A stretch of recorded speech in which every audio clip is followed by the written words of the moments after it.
کا بھلا کر رہے ہیں، لیکن وہ شخص 27 سال تک 30 سال تک اس ادارے کو برباد کرتا رہے گا اور اس میں سے نکلنے والے 10-20 ہزار بچوں کے مستقبل کو برباد کرتا رہے گا.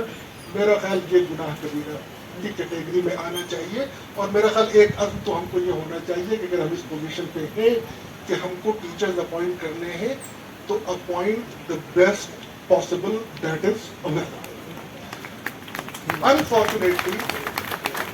انفارچونیٹلی اس چیز کو ہم لوگوں نے اپنے ملک میں بہت نظر انداز کیا ہے، پبلک انسٹیٹیوشن میں بھی اور پرائیویٹ انسٹیٹیوشن میں بھی. تو ضرورت ہے ہمیں فیکلٹی. دوسری چیز جو دوسرا اس کا حل ہے وہ ایک دوسرے ایف سے شروع ہوتا ہے اور وہ ہے فنڈ. تعلیم مہنگی ہوتی جا رہی ہے کیونکہ تعلیم اب گلوبلی کمپٹیٹیو ہوتی جا رہی ہے.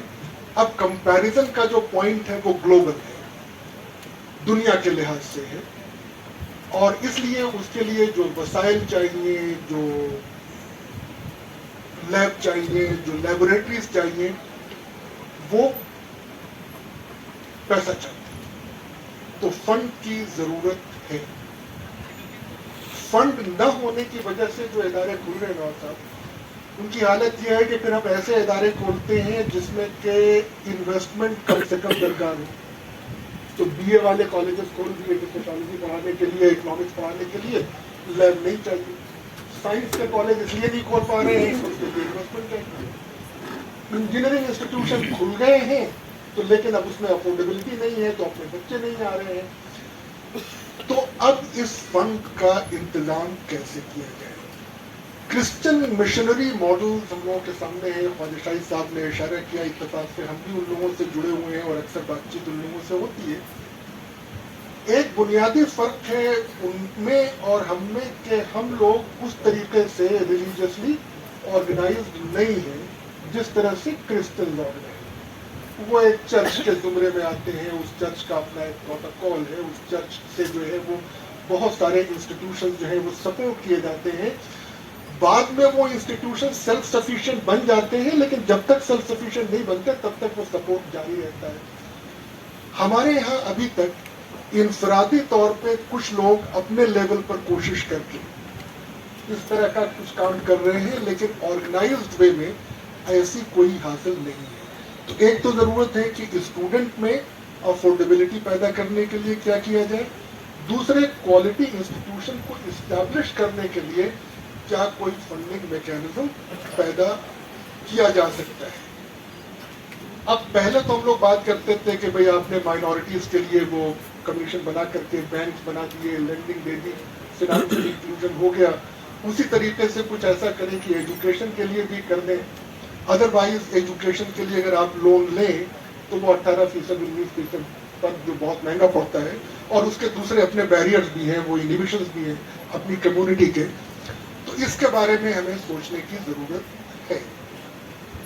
میرا خیال اگر ان چیزوں پر، میں نے بہت زیادہ وقت لے لیا آپ لوگوں کا، ان چیزوں پر اگر ہم لوگ غور کریں کہ وہ چیلنجز ہیں اور ہر اس چیلنج کے سامنے اپارچونیٹی ہے. نئے ادارے بنانے کی اپارچونیٹی ہے، بنے ہوئے اداروں کی کوالٹی کو مینٹین کرنے کی ضرورت ہے، ان کے مینجمنٹ کے ہینڈ ہولڈنگ کی، اور ان کو جو ہے اپنے لوکل پیٹی ویسٹڈ انٹرسٹ سے اوپر اٹھ کر کے سماج کے بارے میں سوچنے کی ترغیب دینے کی اپارچونیٹی ہمارے بارے میں ہے. اور جو مسلم بچے ہیں ان میں افورڈیبلٹی کی، جو لوگوں میں یہ خواہش ہے کہ ہم ادارے اور قائم کریں یا ان اداروں کو اچھا کریں، ان کو کچھ فنانشل سپورٹ اور ہینڈ ہولڈنگ ان کی طرف اگر ہم جائیں تو بھلا ہو سکتا ہے.